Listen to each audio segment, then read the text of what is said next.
Okay. So we're holding here in the Gemara in Mesechta Megillah Daf Chafei Amid Beis 25b. We're continuing the discussion of different parts of the Torah where it was when it was read out loud in the shul. Only some parts were translated. It's because you got it, Baruch Hashem, and some parts not. So now we're up to actually a very surprising part of davening and of Kriyas Torah, of reading the Torah. This is in Parshas Nosoi, in Aliyah of Revi'i, right before the Karbanas, the sacrifices that the Nesiim brought coming up in Chodesh Nisan, which we're going to learn about today, at the end of the Shiur, Mitzvah Hashem. Birchas Kohanim, the blessing of Kohanim. When it's read in shul, and during the time that they would have a Turgaman, a translator, they would read it in shul, but limit Targumin, they would not translate it. I don't blame them, because Revi'i in Parshas Nosoi is the longest Revi'i in the Torah. The longest Aliyah of Revi'i. You have the Parsha of Nazir, the Parsha of Soita, and then you have at the very end the 4 psukim of Birchas Kohanim, of the blessing of Kohanim at the end. So therefore, people could say are sort of ready for the next break, for the next Aliyah. But you don't translate it. Why not? Other things which are derogatory, which are negative, the sin of the golden calf, what the Reuven did, David HaMelech, Amnon, etc. These things I understand. There's a reason why not to translate. But Birchas Kohanim, you don't translate it with a Targum? Why not? Birchas Kohanim Mikrayim V'Lemitargum, says the Gemara. This is about 14 lines from the bottom of the parak. You read it and you don't translate it in Aramaic when you read it out loud. My time, what's the reason? The Gemara answers, Mishum Dichsiv, because it is written, Yisa Hashem panav elecha. May Hashem lift up his countenance toward you, which sounds like, may Hashem show you favoritism. Now, we know that, let's X out of this. Here, I brought it here on the screen. Here is the Birchas Kohanim. May Hashem shine his face upon you and grant you favor. Seemingly, we know, it says that lo yikach, let's find this.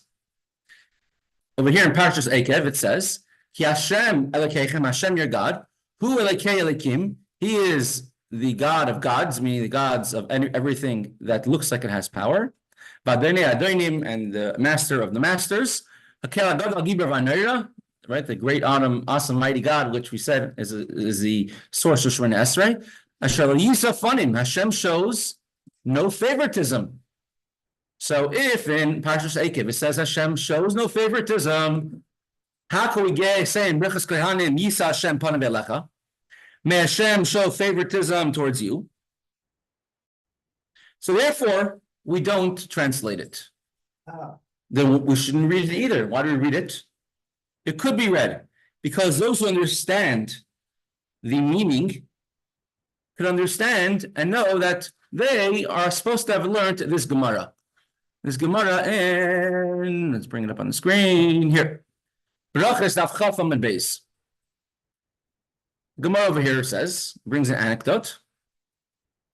Rabbi Tzvi says, sometimes in the name of Rabbi Ami, sometimes in the name of Rabbi Asi, who are both buried right next to the Rambam in Tiferes. Today's the second day of learning Rambam. The angels said to Hashem, Master of the world, it is written in your Torah, Hashem does not show any favoritism, and Hashem can't be bribed. But you show favoritism towards the Jewish people. Tichsiv, as it is written, Yisa Hashem panav elecha, may Hashem show favoritism towards you in Birchas Kohanim. Amar Lem, Hashem told them, how can I not show favoritism to the Jewish people? Because they go beyond the letter of the law. The Torah wrote to them, eat and be satisfied, and then make a bracha. So let's say somebody who has a very big appetite. When they were younger, maybe, they ate, in order to get full, that you had to eat a full pie of pizza. When I was in yeshiva in Eretz Yisrael, I remember one time going with a friend of mine to a pizza store, and we ordered a pie of pizza and a bottle of soda. We finished it, half of him, half for me, and the bottle of soda. Next to us came four, I don't know, seminary or high school girls. Four girls, each one ordered one slice and a salad. So each of us individually ate with all of them together. So it says in the Torah that you only have to once you're full. So however much it takes you to get full. And us Jewish people, we make a bracha achrona, a after blessing, even if we eat less than the amount that gets us full. Even if we eat a kezayis, an olive size of food, we make a after bracha.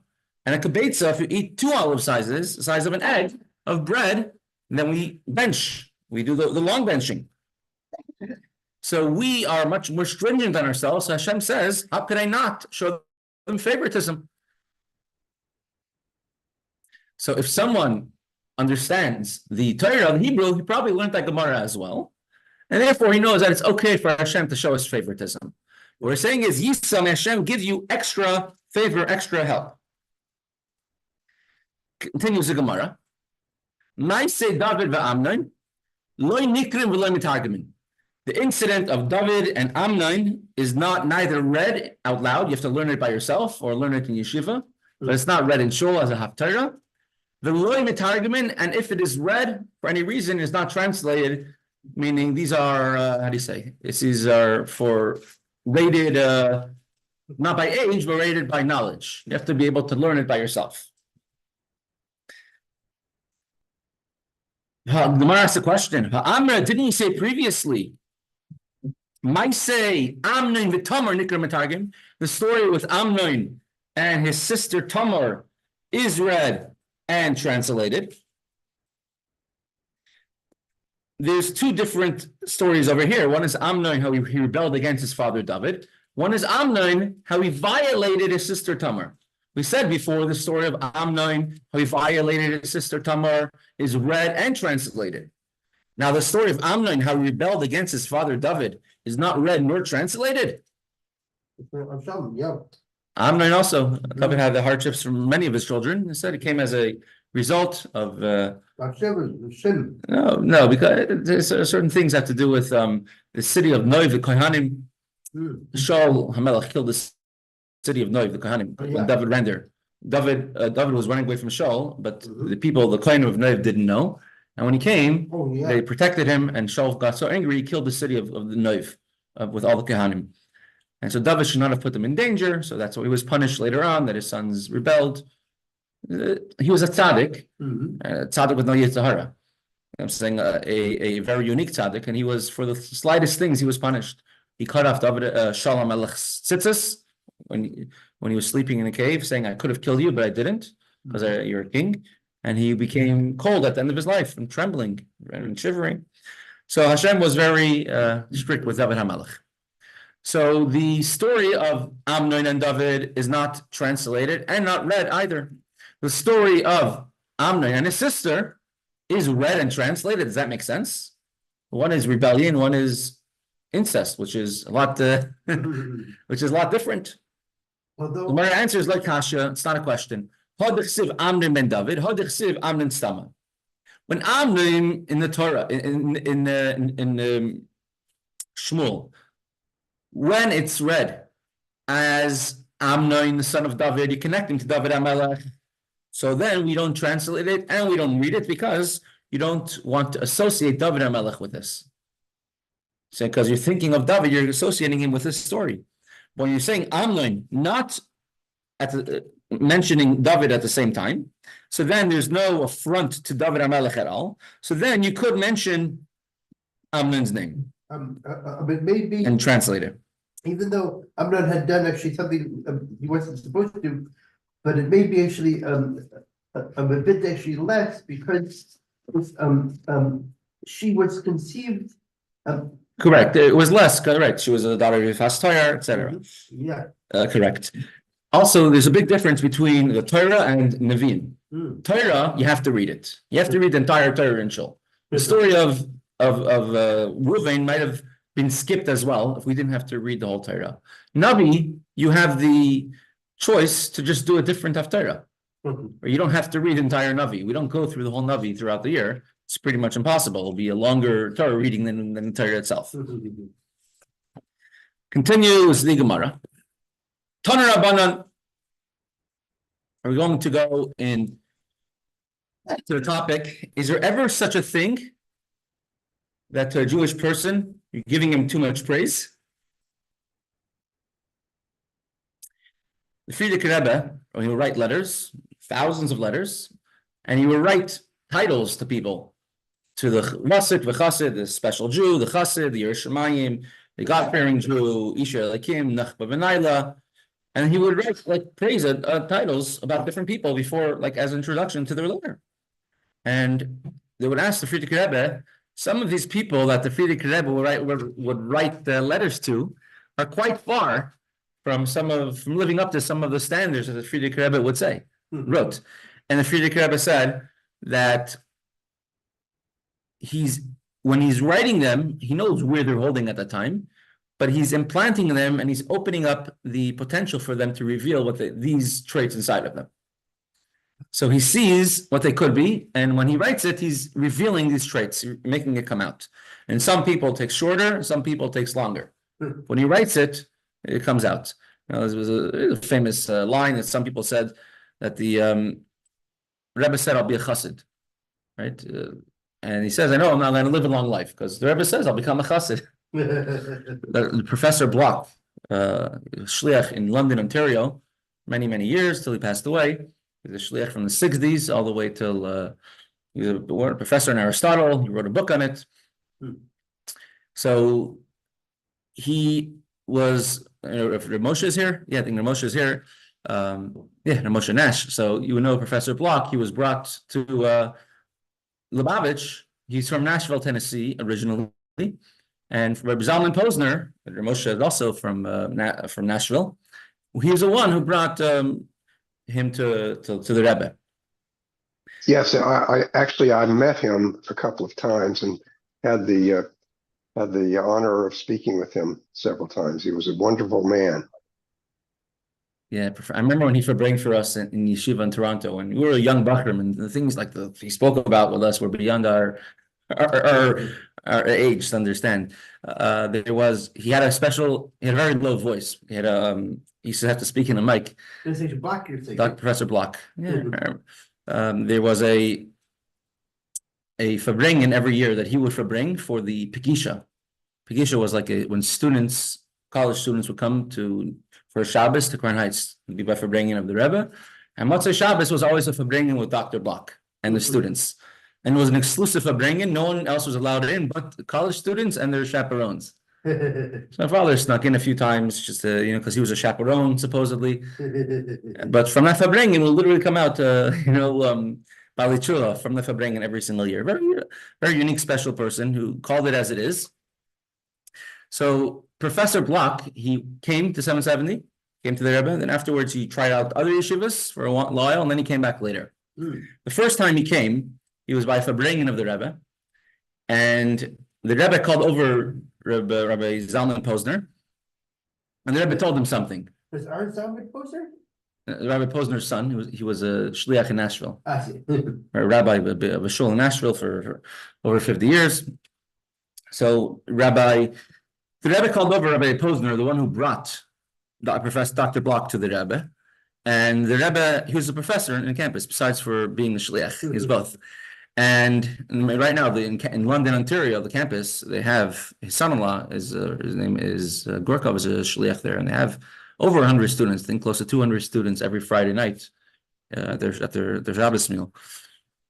The Rebbe told him something, and when he went back to his place of verbringen next to Dr. Block,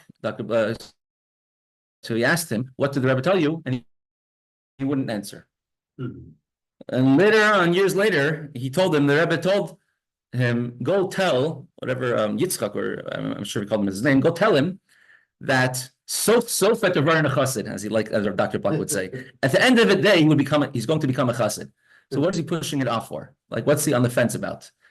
I mean, the Rebbe is using, obviously, open Ruach HaKodesh. He says, I was too scared to tell it to you.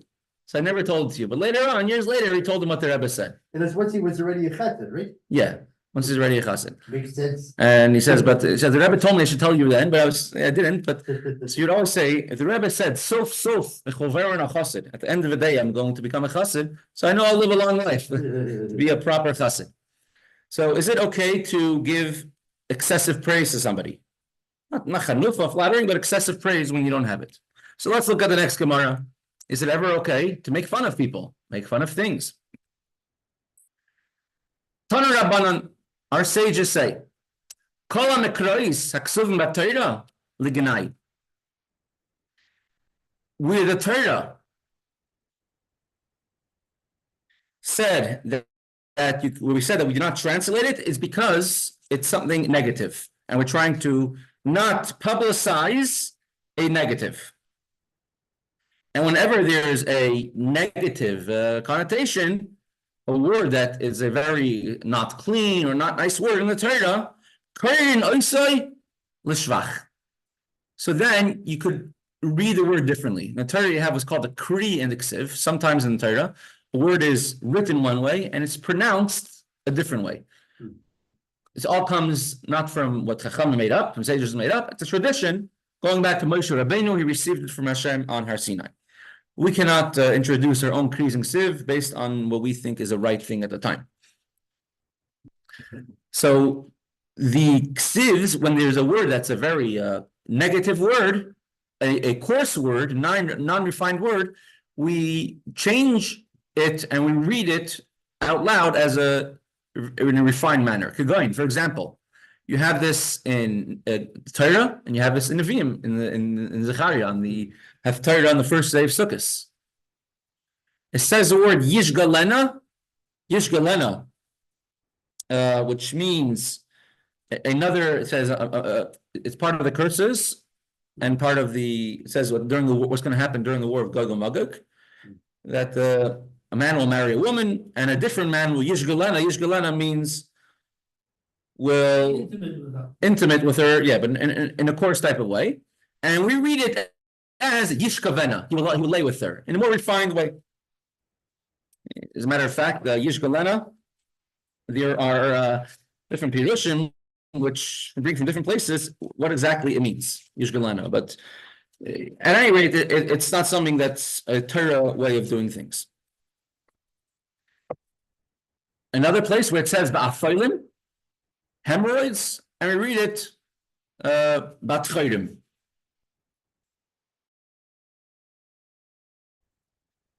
Says Hashem. It says among the curses, Hashem will. Ba'afolim is where it's talking about where like sort of dung, like a diarrhea type of thing, and he used it as batchayrim, which is a less explicit type of word than the word batchayrim, because you have the word called oifel. Ayin Fei Lamed means like a hidden place, a dark place. He came to the hidden areas. So it's a euphemism for a place, a makkah, a malady in the place where you don't see, where the sun doesn't shine, where it's always dark. So instead of using so that's instead we use the word batchayrim, which is we don't say batchayrim, we say ba'apolim. Ba'apolim is a less explicit type of lashon of term than the word batchayrim for the same word, which is hemorrhoids. Similarly, chiryonim divyonim. Chiryonim is what it means is when the doves go to the bathroom, right? They call it chiryonim. And we use the word divyonim instead of saying the bathroom stuff. We say the doves flow.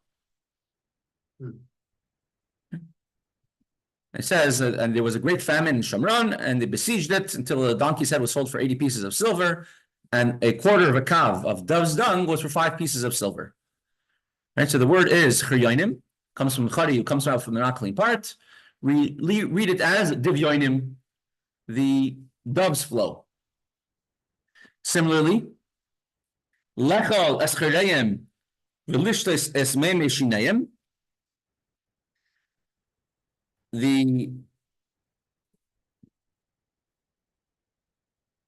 Go back to over there. Says they will eat. You know, the famous story, there was a Jewish apostate, his name is Rav Sheka. He was originally Talmid Chacham, and he became a apostate, Rabbi Tzvi, one who served idols, and he became, what's unfortunately, we see it today, it's always been our biggest trouble throughout our entire Gullus, and not just Gullus, throughout our entire history, is he became one of the biggest anti-Semites ever of history, and he was a general for Sancherib. Sancherib was a king of Ashur, Assyria, one who exiled 10 tribes, the one who destroyed the entire Eretz Yisrael besides for Yerushalayim, and he was miraculously killed on the first night of Pesach. His entire army, he had to run away, and he was eventually killed by his sons when he wanted to sacrifice his sons to his idols, says Avodah Zarah.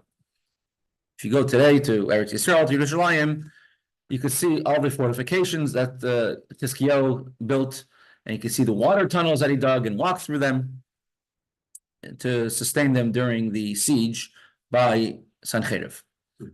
And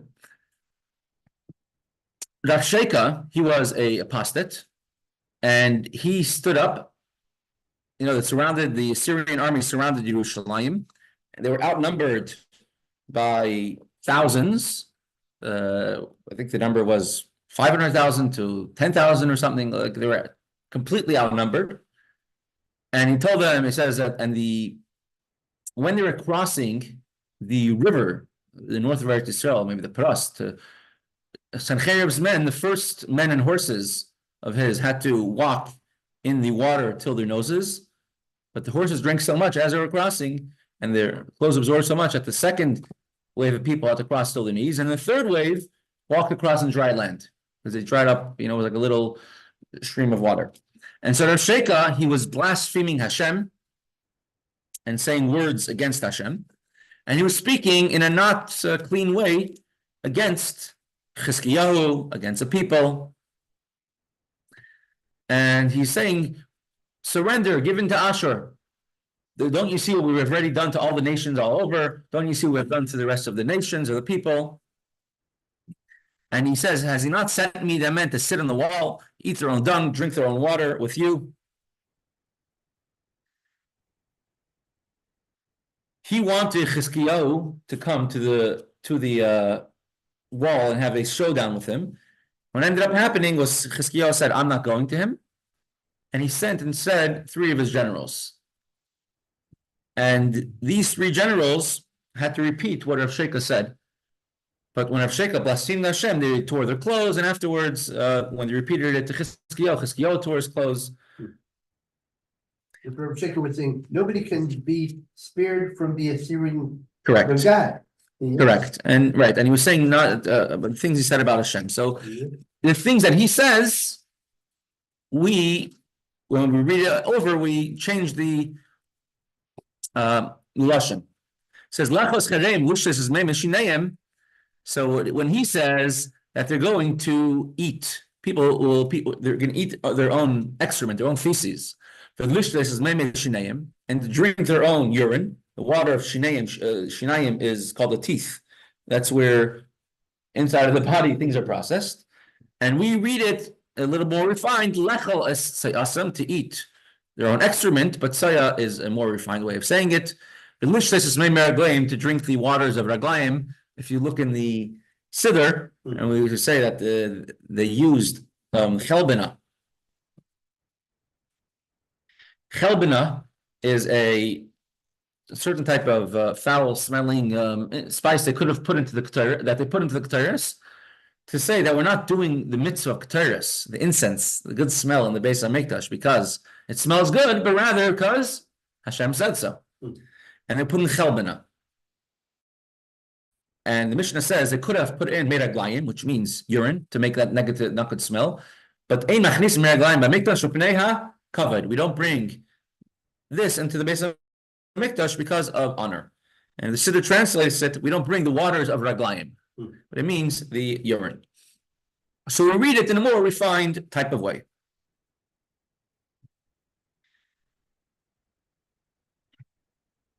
The importance of what you say, even if, people say, I'm looking at someone acting, and it's not them, it's a character. There's no such thing as a character. I'm acting out somebody else. I'm repeating somebody else. Every single thing a person does has tremendous koyach. There's a story that there was one time that when the Rebbe was inside of his Yichidus room with one of his secretaries was there. I'm not sure whatever he was doing there. And outside, there was a yeshiva, two yeshiva bachrim were speaking outside of 770, and you could hear it. There was a window, you could hear the conversation when they raised their voice. And one of them lifted his voice and said a curse word. And you saw the Rebbe's face went white. The words that you say have a very severe effect, whether on you, whether on the person. And so words can never hurt me. I mean, the words that a person says has tremendous koyach, tremendous power. It makes a person more refined, less refined, controlling your words. And we see this from the Torah that we're able to change the words that we say to be in a more refined manner, in a more refined way.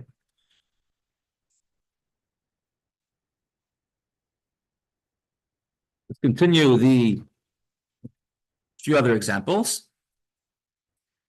Lamacharois, lumitzois. Open up over here.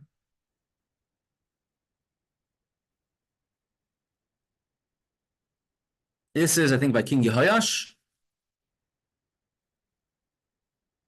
or by King Yehu. Yeah. And Yehu went and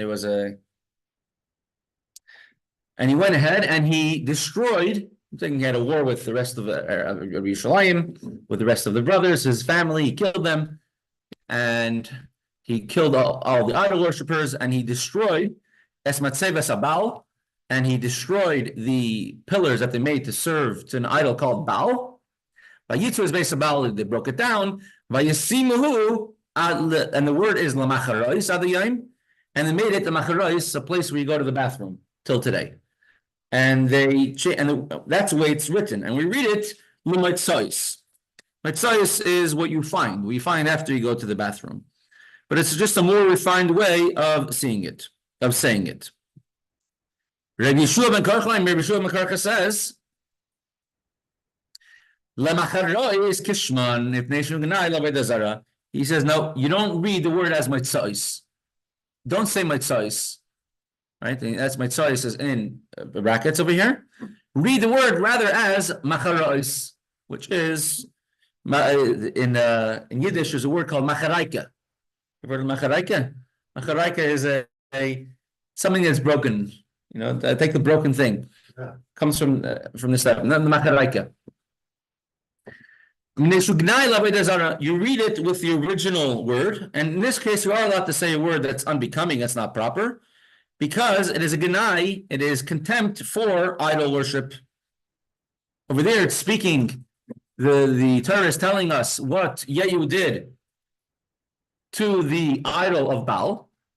And he destroyed it and destroyed the temples, and he made it into a latrine. He made it into a place to go to the bathroom till today. Latrine. Thank you. Yeah. Yeah. Latrine. He made it a latrine until this day. So there, when you're making fun of Avodah Zarah, you are allowed to use not good words. You are allowed to use negative words. So now we're going to go into the when are you allowed to say negative words? When are you not allowed to say negative words? When could you insult someone? When could you not insult someone? When can you insult somebody, not insult somebody? So let's go into this. Amr of Nachman says, you're not allowed to make fun of anybody or anything except for idol worship. So a comedian who making fun of people is, Torah says, you're not allowed to have litzanas. Not allowed to have such things unless it's idol worship, unless it's avodah zarah. The Rebbe himself said, I never make a joke. Humor is fine. Humor is to say something in a humorous way. But to make fun of people or things is something you're not allowed to do, except when it comes to making fun of idols, because we see the Torah itself mocks idol worship. Where do you see that? Tichsev, as it is written, says the god that the Babylonians worshipped was called Baal, not with an ayin, but without an ayin. Right? It's confusing with an ayin, without an ayin. And it says that the god of Baal, Kara Baal Kodesh Levi. Just read it over here.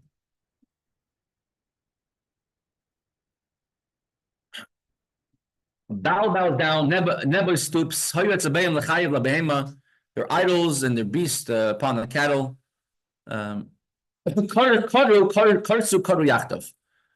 a word right at the beginning. They stoop, they bow down together. Karsu is when you're bending down to go to the bathroom. Generally, you're crouching. Karsu karu is also like a woman's giving birth. It's called kara. They crouch. A lion crouches. So both of these avodah zaras of Baal and Levi, both of them lo yachlu malet masa. They cannot deliver their burden. They were not able to escape. They've gone into captivity. So the Torah itself that says that they fell down. There are a bunch of images all over the world. You have statues of this person or that person, and they don't have power to fight back and hold themselves up. And it says that these statues of Baal and Levi, they fell down like a person who has a stomach ailment and goes to the bathroom before they even have a chance to sit down. It's already coming out. The Torah itself is making fun, mocking avodah zarah, and it says that the Torah continues and mocking avodah zarah, and it says that they weren't able to empty out their bowels like other people, meaning so much was in there they couldn't empty it out. So if the Torah itself is making fun, mocking idols, we see that you're allowed to mock idols. Now, don't add this to say that you can make fun of other people or other things. Shulchan Aruch says that you're not allowed to make fun of anybody, of any Jew, but you're allowed to make fun of idols, and you're not worried that a person might come to make fun of other Jews because they're used to the idea of making fun. If someone's so used to poking fun at idols, idol worship, you might say that will become his nature. So you're not worried about that.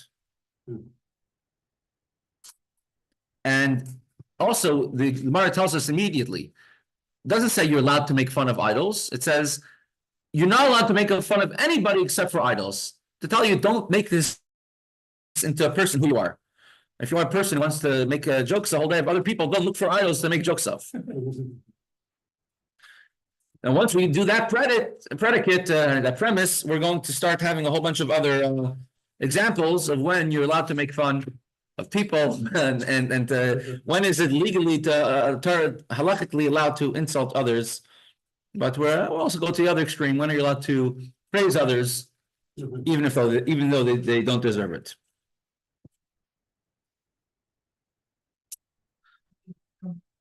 Praise somebody falsely, eventually you'll come to say things that are not nice, going to be nice. Correct. Yeah, like Rabbi Karp is saying, very good, that if you praise someone when they don't deserve it in a false way, then you're going to come to say negative things about them also. So there's halachas when you're not allowed to praise somebody when in front of other people, then you shouldn't necessarily praise someone because they might come to make fun of them. I'll give you an example. Let's say you see somebody and he's very, very strict on himself, and he will hear the Megillah on Purim 25 times. Why? Because he's scared he missed a word by every single Kriyas Megillah. The whole day he's nervous about it, and you know that he's going to do it. So now you go to the next person, and you go to your group of friends, and you say, "Oh, that guy, you know how many times he hears a Megillah? 25 times. You believe it? Oh, and you should see how nervous he was the whole time. You're doing it. Everyone else should have a good laugh." So that's a type of praise which will bring other people to criticize, to make fun of them. that's not considered a praise. Well, I'm only saying good things about them, right? Sure. But that's knowing that it's going to bring a negative thing. There's a famous story about a certain Chabad Niggin called Al Kain, right? Haben Yakir Li Ephraim, a very deep niggin. And it was a niggin which reaches, like I say, deep into the neshama of a person. There was once a chassid who, having tasted, he realized he has a talent to make people, entertain people. And he went to the big city, and all the people liked him and loved him. And eventually went to a big city. He joined the theater, and he became known as a very big entertainer. And he would always, what do Jewish comedians make fun of? Jewish people, right? What do every comedian make fun of? Their own people, because that's what they know best, right? Yeah. And nowadays, if you make fun of anybody else, it's considered to be on whatever. And so he was making fun of a chassid going to the Rebbe, and a chassid this, and a chassid singing the niggin, and he started singing the niggin.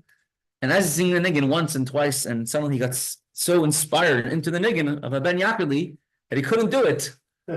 And he and on the stage in front of everybody else, even though his show was supposed to go on, kept on singing the niggin over and over until they lowered the curtain on him. And then they never hired him again, and he went back and became a chassid, all from the power of the niggin. Certain things, the maskilim, the enlightenment, haskala, they tried. The biggest arch enemy was chassidim, because that's the ones that had the hardest time to break into. And they used to make fun of Chassidim all the time. And they made many songs making fun of Chassidim and jokes. And one song that they said to make fun of Chassidim was called As the Rebbe lacht, as the Rebbe danced. When the Rebbe laughs, all the Chassidim laugh. When the Rebbe dances, all the Chassidim dance. Yeah, I learned it from my mother. You learned it from your mother? Yeah. And the amount of Bali Tshuva that this niggin made is unbelievable. This song that was made to poke fun of Chassidim, to mock them, the amount of Bali Tshuva made over the years, I've heard from elder Chassidim, elder shliachim, is an unbelievable, many Bali Tshuva that they know over the years. So, yes, we don't make fun of other people, and etc. But about Avodah Zarah, you are allowed to make fun. I wanted to finish the perek today. We're almost done, but maybe we will just finish the perek on Monday, because tomorrow is Rabbi Darren. We'll finish the Perek Eretz Hashem on Monday, chapter Beis, and then we'll take a quiz together. Then we'll, there's this chassid over here. His name is Rav Chaim Rosenbaum. That way you can see him better. There's a book about him. For some reason, the book's on sale for $4.49, which is a steal of a deal. Cheaper than I bought it for. Rav Chaim Rosenbaum, he lived in the city of Pleshnitz. Was he a Lubavitcher? Yeah, Chassid. He was born in 1860. He was one of the great Chassidim of that era. And it wasn't although the Tsarist Russia wasn't as bad, I would say, as Soviet Russia, it was still pretty bad. Today's Russia is better by all standards, Definitely. of every standard, even in Tsarist times, except in maybe in the ruchnius, in the spiritual aspect, but so this is a chassid of Rav Chaim Rosenbaum, and he was one of the better known chassidim, a tremendous maskil and oved. He was a mashpia and a businessman as well. And there were some non-Jewish businessmen, anti-Semites, which didn't like him at all. And in the beginning, they made a libel against him, and he was arrested, and he sat in jail for 3 years. We're talking about in the 1890s, he sat in jail for 3 years in Russia, in the city where my sister is a shliach now, in the city of Smolensk. Oh, the one who was married to Rabbi Munshine. Correct, yeah. Oh, yeah. So my sister's a shliach in the city where he sat in prison for 3 years. She's your older sister, right? And so Avram Chaim Rosenbaum, this is where he's buried today in New Jersey. That's him, and in his later years. So Avram Chaim Rosenbaum, he was arrested for 3 years. He wrote many letters to Chassidim from jail, from Russia, trying to help him get out. And after 3 years, he was released. He went back home to Pleshnitz, but he was told by very good friends of his that were, in the police department that they're going to arrest you again. And they told him the day after Simchas Torah, they're arresting you again. And he had enemies who will keep watch on him, and they will stop him escaping. So that's Simchas Torah. He was in the shul in Pleshnitz. And as usual, he was the one running the show, and he was labedik and excited and saying Chaim as usual. And that night he ran away, and although they tried catching him, he managed to escape.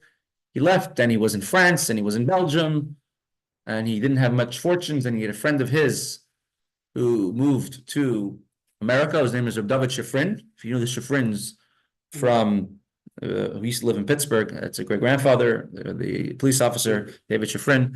So their great grandfather was named David Shifrin, a great chassid of the Rebbe Rashab, who came to America, who was in turn convinced to come to America by another great chassid. His name is Rebbe Tzvi, chassid of the Rebbe Marash, who put together the Child Shuvas of Samach Tzedek. And so David Shifrin, he wrote to Rabbi Rosenbaum saying how all the stories you hear about America, that's a land of opportunity and a land where everyone has very well financially, are totally not true. But you're free to do whatever you want over here. And Yiddishkeit wise, but it's a very difficult. But he came to America, and he lived in America in the late 1890s till he passed away in 1914. Did he bring along any family?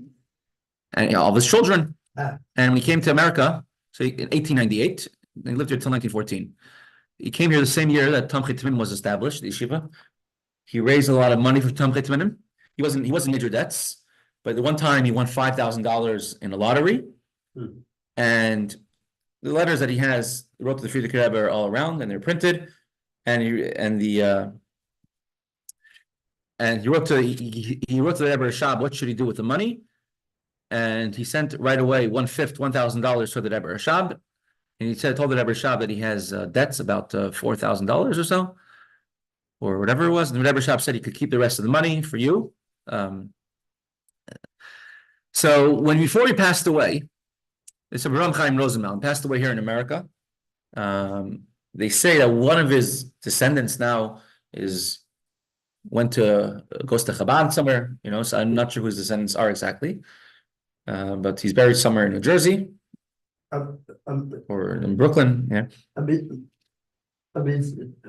His descendants all actually remained Lubavitch or what? It's talking about his descendant. He's already older when he came, right? 1914.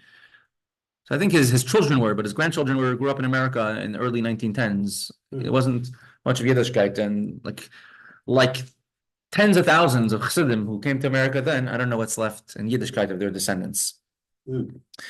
So Rav Chaim Rosenbaum, it says a story before he passed away. He said they brought him a siddur to say vidoy, and they opened up to vidoy, and he said this is a vidoy of a misnagid, meaning a vidoy of someone who's focusing on their sins. And instead of vidoy, he opened up the Pasach Eliyahu, we say in Erev Shabbos, introduction to Tikkun Zayar, and he said it with kavana, and then he passed away. So that story I'm bringing because there's another chassid before he passed away. He was saying, where's online siddur? Here it is. We say, Ashamnu Beganu. We say a confession prayer before he passed away. And the sort of chassid was a very great chassid. And he was going through it, and he's looking through it. He went through his life. He says, "When I sinned, when did I sin? Beganu, I stole. When did I steal?" And he's going through every single one of these things. Tafal Sheker, he knows who he is. He was a great, great person. And then he came to the part, Latznu, I have made fun of. He says, I ever made fun of anybody? He went through his thought. He says, yes, there was one time I made fun of people who were opposing Chassidus at that time. And he says, but do I regret that? And he said, I don't regret that. That's Latznu.